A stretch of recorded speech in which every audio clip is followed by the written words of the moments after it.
Okay.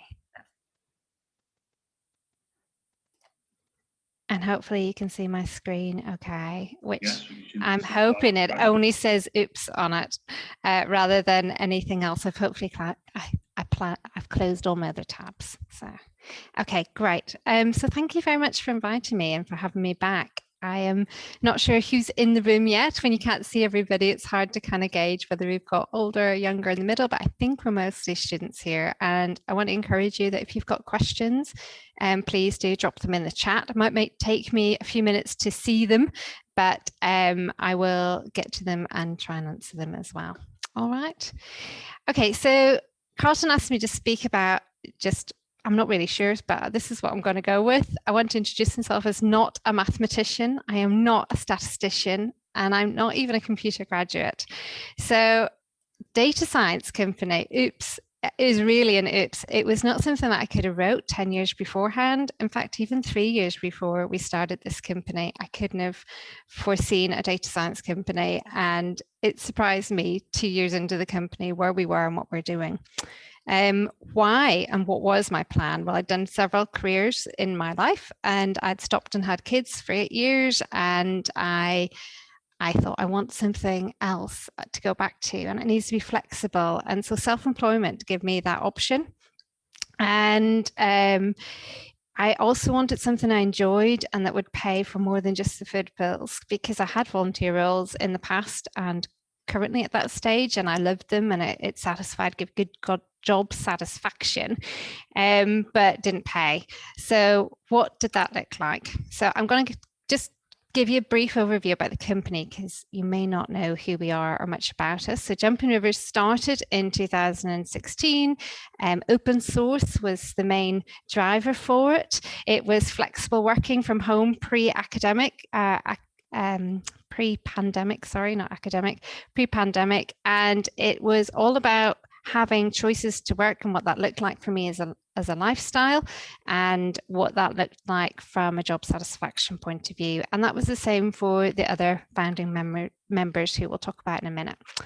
We've had credibility over the years, which has blown the socks off me, and our growth has been really fantastic. And we've had all funded by ourselves organically. We've not had any VC backing or commercial investment, and we haven't needed to take out any loans and the like either. So that's just a brief bit of the company. Do things work? Well, how we know things are working is that we've continued to have an average of 25% profit in the company each year, which is excellent. Our customers always give us good ratings and stay with us. And we have been invited and support as many open source events as we can have capacity to do each year. And before the pandemic, that was Shed Loads, and we hope one day to return to something like that again soon. Who our clients were at the start? Well, we started with quite a range of clients, and that has just expanded. And most of the clients you see in the screen today are still with us now and coming back for little projects or training as we go. But that tells you where we are now and what we're doing, and sort of a bit of the credibility of Jumping Rivers, but doesn't tell you what we thought we were going to be, because we did not start up as a data science company. In fact, the term and phrase data science was really loose. It was kind of futuristic. It was in films. It wasn't in the real world standing around us. We had computing. I think even cloud computing was still, I still knew people who didn't have like fiber optic broadband and stuff. That's kind of when we started. So it wasn't what we imagined. What we did imagine was that my co-founder and husband, Colin, he already did training in R programming, not Python. And we thought, well, we can make a company that will have some statistics and code, and we'll make it all very niche, and we'll help little SMEs and new products get better and be the underdogs kind of thing. Yeah. And that's what we imagined. So it would start off with little Colin in his training, Esther getting a little bit of a bigger training going, and we would keep Python in our sites because that was new at the time. We're talking 2015, 2016. It was still relatively novel for data science and Python. But we would have chats within our team internally we would also have chats externally with our new training clients and some commercial clients who'd already were starting to show interest in what we did and what they could gain from having us in their company. But that was all nice. It sounded fun. It would be quite easy. My role would be in the admin. I knew how to do payroll. I knew how to do all the sort of background stuff. That was easy. Colin was known as being open source and giving back to the community. And Jamie, well, he was just so mad keen just to get on to solutions and do all his stats and coding and stuff. So it was really just, you know, we'll build a company and work will come. And that work was not data science, it was statistics and code, because for some reason that felt like a real catchphrase that would storm the nation and get work in. It wasn't, by the way, but that's what we thought. At this point, I'm going to introduce a lava lamp. And it seems a little bit mad now that I say this out loud, but when you were in our company, the three of us, Colin, Esther, and Jamie, and especially Colin and Esther, we're a bit like this lava lamp. We're up and down, we're in and out, we're doing bins one day, we're building flat packs another day, we're on conference tables, we're at talks given in conferences across the world in the R community, and then we are kind of, you know, managing both the technical and the non-technical side with clients in large corporations, which isn't something we imagined, and it's a bit of a blobby mess. So when you think of Esther and Colin and you think of this company, think blobby mess, but it's quite beautiful in my eyes. So I've chose a lava lamp, and Colin, the co-founder, is also my husband, which is mad in itself that we start a company. We agreed that Colin and me would have separate roles, so it was fine. And what did we need to do next? We needed a logo, we needed a company name, and a website. We thought this was easy. We thought we've got it sussed. We're professional now.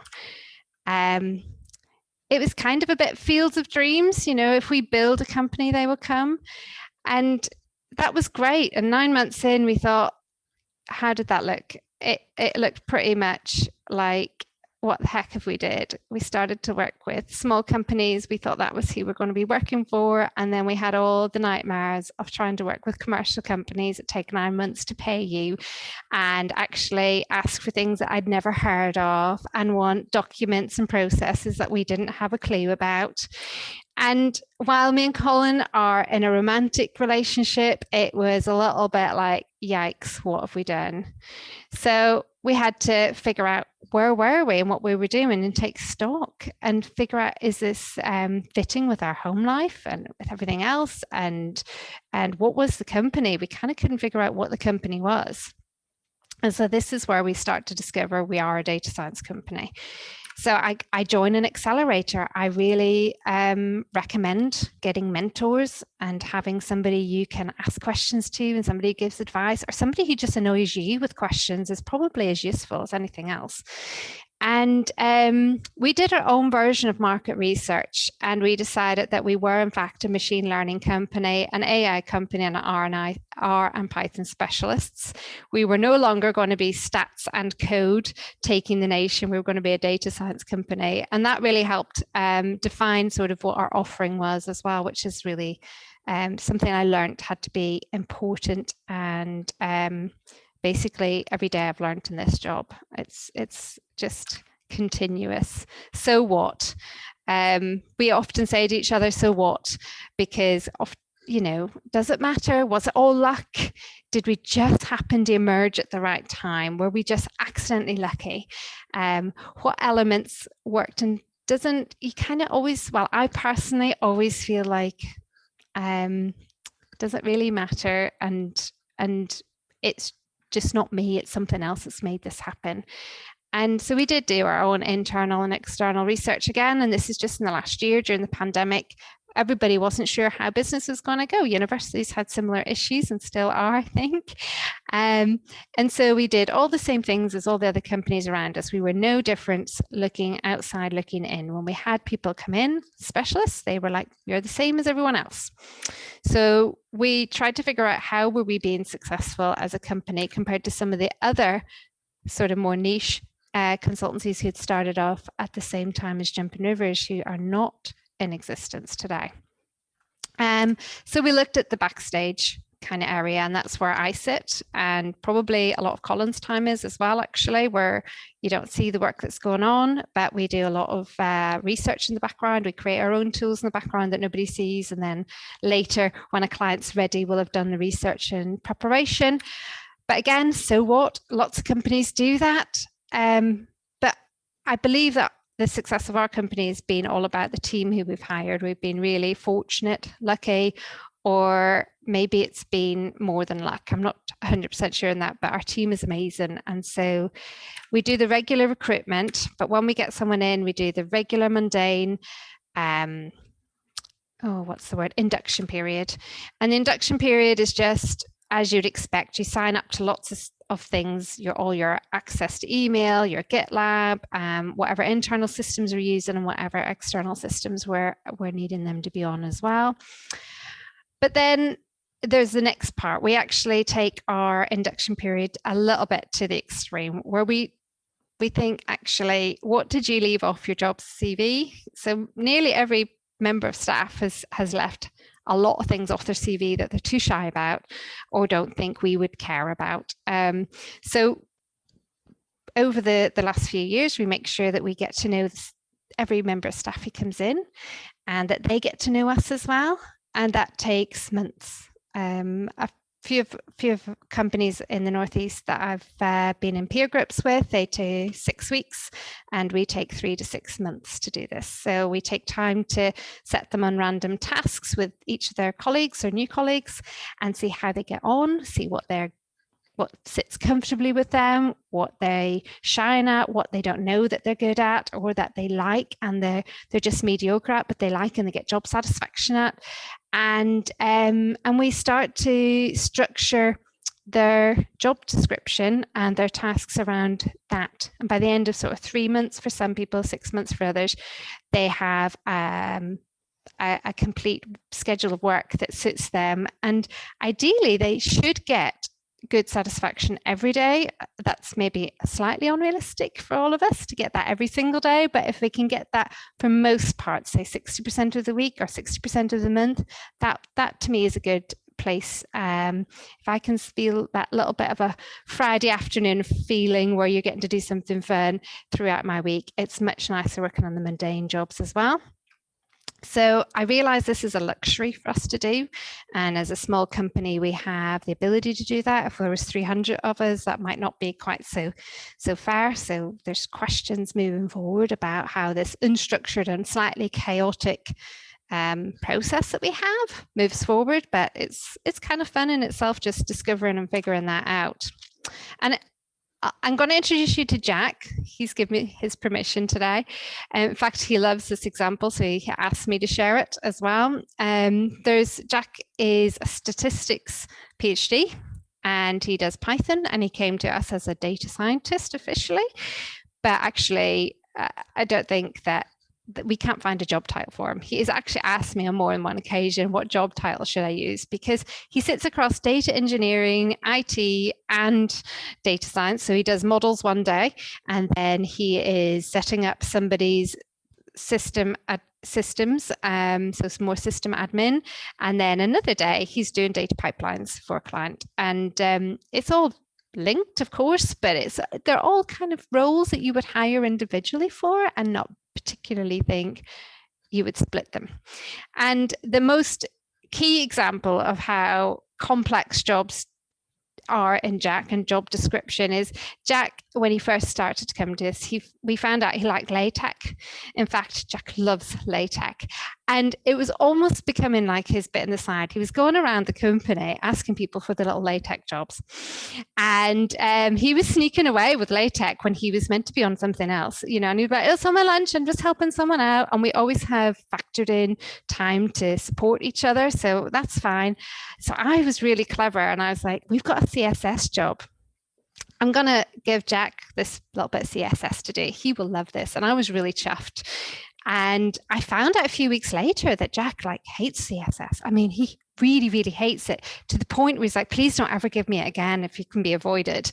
And that blew my mind because it wasn't obvious. And So that's kind of an example of how we teased out where he sits and what feels well. Because for me, as his, handing out the workload, if someone's going to procrastinate in a job they hate, it's awful, right? I mean, I do it every day. I'm a terrible procrastinator, so I know the feeling well. And now we just avoid giving him CSS, and there's somebody else who's really good at it in the company anyway, which is fine. But yeah, that's kind of a fun little example. My next example is Rianne. She likes outdoors. She is also a statistician. And she came to us and said within the first few weeks, oh, I'll volunteer to do this stand at a conference. And I thought she was just being keen, new into a job. She had had a few commercial jobs before coming to us. And I thought she just wants to make a really good impression. She knows what ticks the box. Oh my goodness, I was so wrong. She actually loves people, which I shouldn't sound so shocked, but we've got quite a few statisticians in our company, and mathematicians and computer scientists. Not all of them like people. And certainly in my personal life, I seem to be surrounded by a lot of maths and stats. And anyway, she keeps asking for mentorship, and we've just incorporated that now into her job role. So she does training, but actually she does mentorship within the company. She does mentorship with clients, and she just gets to have, I think, about 40% of her workload is client facing always. And then the rest is split depending on what's the current projects coming in, but we kind of have a minimum of what fits for her. And the other thing she loves is she loves going out paddling on her kayak and stuff. So if she can be outside her work, she goes out and she finds whatever time of the day the tide fits, and does running and all sorts. And how she fits that in is she also likes fixing issues on her internal stack. So she was a bit like Jack with the LaTeX, where she was sort of sneaking off and doing the issues before anyone else was scheduled in to do them. And they were like, oh, Rianne's done it already. She got through them really quick. But actually, she just loved it. And it means she can fit that kind of work around to give her flexibility to go out running as and when suits. So I guess really that's all well and good. So we've got lots of flexibility in how we schedule workloads and that, but that does create other problems. And I'll get to that in a little bit of a minute. So we get to part 3, and you've come into the company, we've gone through, you know us, we know you, we've worked out how that works. We then get projects in, and all our projects are bespoke. We don't do products at all. So work is fit to client systems, clients' data, clients' needs. There's no kind of, I've skipped. Sorry, guys. I hit some weird button. Anyway, I will keep talking. So anyway, it's hard to fit that all in. So we get to the stage of handing out a project internally, and we've got the client with the client's timelines, and we need to be flexible to fit with them, because if they're on a research project, it might be that work filters in over several months, rather than here's all the data, here's all our requirements, go build us a tool, go get us a package in order. It's actually, here's our users, we need to finish our user testing, here's the data coming through, we've got missing and gaps, and you kind of ping pong back and forth. So there needs to be a lot of flexibility for them. So we set up our clients down one side, we set up our team across the other, and we just pick out the tasks and we assign them as suited. And then of course we have to factor in clients' timelines. So it gets really messy really quickly. And again, I kind of liken it very much to the blobby mess of the lava lamp, because it all works, but it's hard. And there is pros and cons to this. We asked the company how they felt, so they all did anonymously. So I can tell who some of these comments are, but I don't know who all of them are. So picking out a couple of good ones is flexibility and autonomy internally. And the Esther and Colin showing appreciation is really nice. It makes me feel warm and happy inside. That was written by somebody who said to me in their interview, please don't ever share feelings with me because I'm uncomfortable with it and it's not appropriate. And now in work, this is the sort of comments we come back with, because their workload fits them. And so they feel much more comfortable to share, which is quite validating. And that's not all down to me, although he's wrote that about Colin and Esther. That's like the rest of the team work with him, and I'm not always the person who manages and project manages his projects. And he admitted to me that was his afterwards. He wanted me to know that things were changed from when he first started. Rianne, she appreciates being trusted just to get on with her own work, I guess, because we got to know each other through in that first 6 months. Then you do get to a level of trust where you can say, you know, I will leave it with you. And sometimes she's like, get out my face, Esther, I'm on this. And I'm like, okay. And we leave her to it. Jamie's a founding member, and he's been with us all the way through, and he's quite a quiet soul. He likes to work on his own. And he really pushes problem solving and research beyond what I would have expected us to do as a company.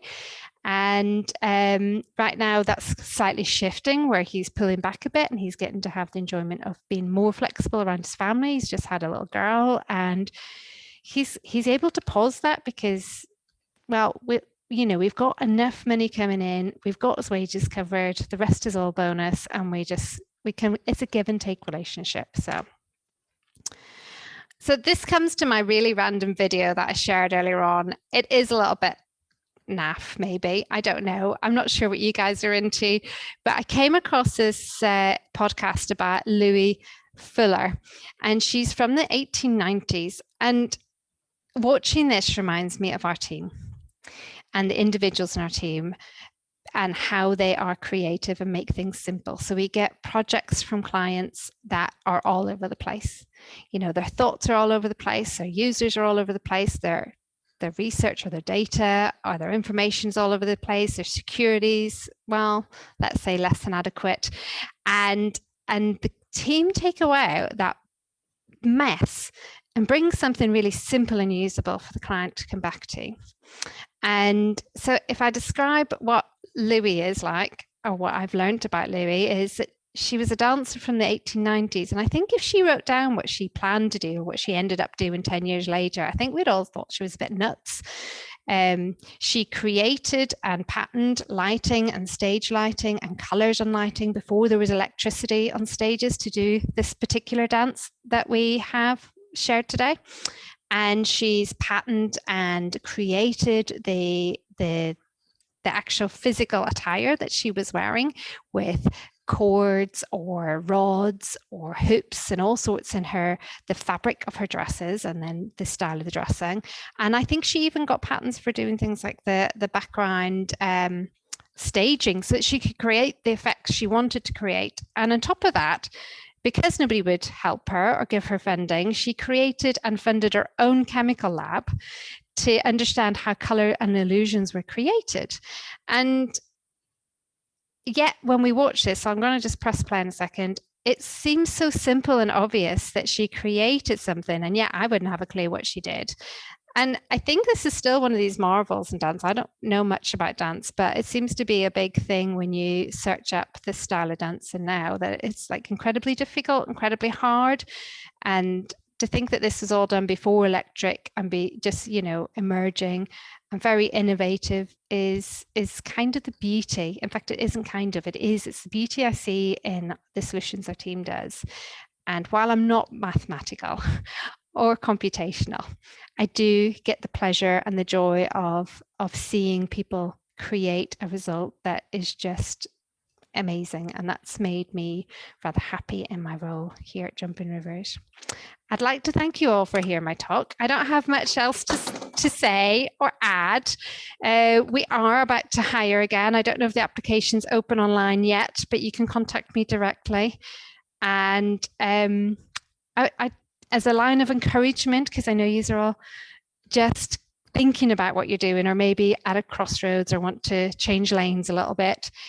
I've had 4 or 5 careers in my life, and all of them seem to have added and complemented to where I am today. And I think just taking stock and giving yourself time to consider pros and cons, and not being too worried about other people's measures is really important. And just finding someone to be a mentor is I was much later in life before I got a mentor. But I have to say, I think get yourself a mentor. If you've got a good PhD supervisor anyway, I'm sure they're doing a good job already, but going out into commercial settings is slightly different. And I would encourage you to find someone out there as well. Thank you. Great, thanks so much for that talk there, Esther. That's brilliant. So we've got a round of applause as well building up there. So do we have any questions for Esther? Let me cross to see the hands coming up. I feel like I should thank everyone for giving me such good peace and quiet to get through the talk. So I've got a quick question. I think I've asked you this before. So you presented it like a very relaxed history that things evolved organically. And was there any time when you panicked thinking, how am I going to pay these people at the end of the week? Where's the money coming from? So we started where I just accepted for the first, and this is a luxury. I accepted that for the first year, if I didn't draw a wage, it didn't matter. I would self-fund whatever it needed to be. And I'm quite a risky person. So I guess that's a contrast between me and Colin. Colin is stats and risk averse, and I'm like, woohoo, let's just go for it. But I did make sure that personally I was secure enough to take that risk. And I set myself a goal for 4 years. So 5 years, 6 years, 6 years. I set myself a goal till a particular birthday that this would make or break it, and that I would only take what I needed out of it in the early years, should that be the case, to make sure everyone else got paid first. And that meant I could build up the reserves and the capital to have 3 months in advance, and now 6 months in advance. I think we're sitting at a year of advance for our wages in the account. I mean, if somebody doesn't pay for 9 months, that's uncomfortable. But so although I'm a little bit risky and started a company and do things like that, a bit random at times, when it comes to other people's lives, I don't take that risk. So I make sure I'm cautious with that, because it's people have families and mortgages and things like that, which is definitely a scary world. And I've definitely had sleepless nights as well. Definitely. Every time I hire someone, I generally, I say it's not I who hires, it's we. There's definitely 2 or 3 weeks of just that feeling of, okay, we've got enough work in for them for the next 6 months, but what happens after that if that client has a change, or the funding grant is changed, or it doesn't get renewed? And I know you guys in academia have that. The funding grants are often, someone's only in a job for a year, 2 years with the funding grants, and it's, I guess you just get used to it eventually. But there has been moments where I've thought, oh gosh, that's a risk. Someone else is in control of that and I'm not in control of that, and that's uncomfortable. Great. Okay, so we got a question from Carol. Thanks. That was a very interesting talk. I was wondering, you didn't talk much about how did you get your first clients? You're very quiet, Carol. We can't hear you, I don't think. Right, I'll write on the chat. No, you're muted. I think she said she will write on the Slack. Okay. Can somebody read the Slack then? I've got Slack open, but I don't see any questions. Excellent. Oh yeah, so we have Slack open all the time in our teams.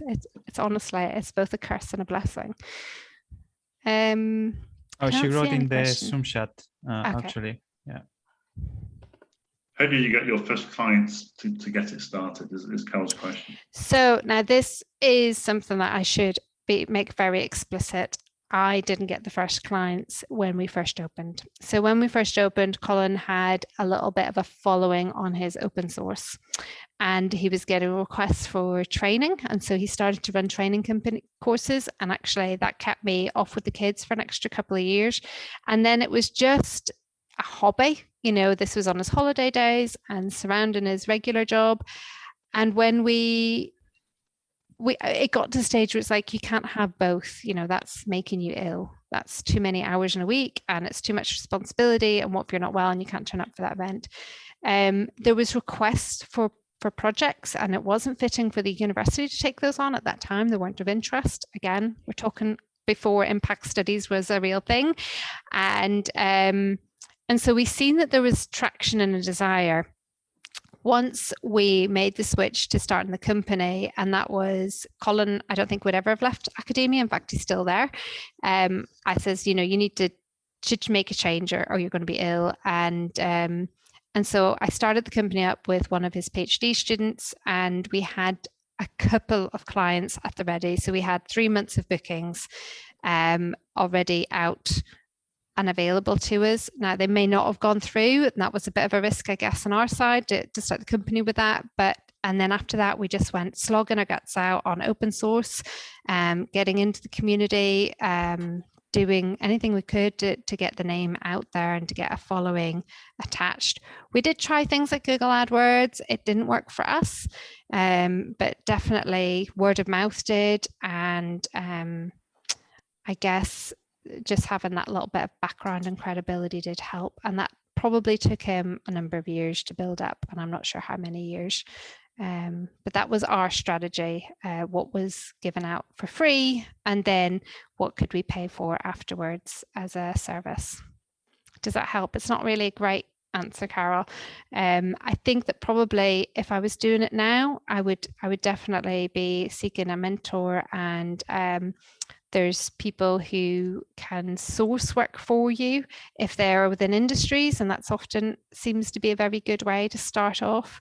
But that finding someone trustworthy is a hard slog in itself. So I recommend getting a little bit of background and help with that and direction. I'm happy to talk afterwards as well about other experiences. Okay, very good. We've got a question now. So Carol says thanks on chat. A question from Victor. Hello. I was just wondering, what do you think are the biggest challenges for those coming from academia when they try to start, for example, working in a consultancy firm such as yours? You mean to start a company, or to work within a private company? Yeah, to work within a private company. So the change of environment, I guess. So it's pretty fast paced where we are. So we're definitely fast paced. And the biggest challenge, because we have a few academics with us now, is probably the change from one task to another. So if you're in a postdoc, I believe you are on one project for quite a considerable amount of time, and you're really focused and it's really narrowed in, and you're probably not going to veer too much. Even if you take on some admin or events, there's not a lot of change in your day to day. You know what you're going to do the next day, and the next day, and the next day, and the next day, and all you're worried about is trying to keep up and check your test results are right, or whatever you're validating. Moving to a company like ours, we do chats with each other, we mentor each other, we swap from one project to another. So you might only be on a task for 2 hours, and then you're swapped out to another one. Because when you think of a larger project and you're only a small part of that, you're turning around. If you're doing training, then that's quite demanding physically. So you might be training for 2 days. Not everyone in the company is a trainer, but those who are do training for 2 days, and then they swap on to other tasks, which could be just doing their emails to their clients. So there's a lot of client-facing work, so it's interacting with clients. Is quite challenging to get used to that sort of multiple tasks. I would imagine if you're further up in academia, and once you get to sort of those higher level jobs where you're managing PhD students, you've got your lectures, and you've got projects, and you've got your research, and you've probably got a bundle of admin that nobody knows about and slogs the guts out of you.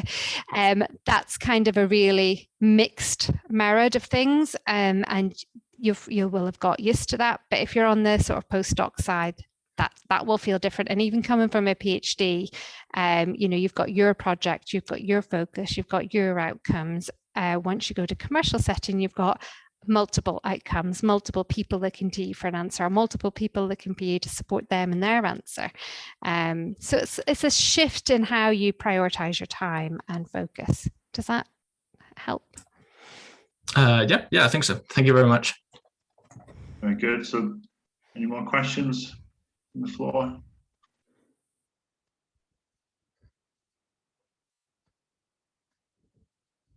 I think we've done quite all the questions I asked. So it's the most questions. Oh yeah, that's amazing. We've generated a lot of response to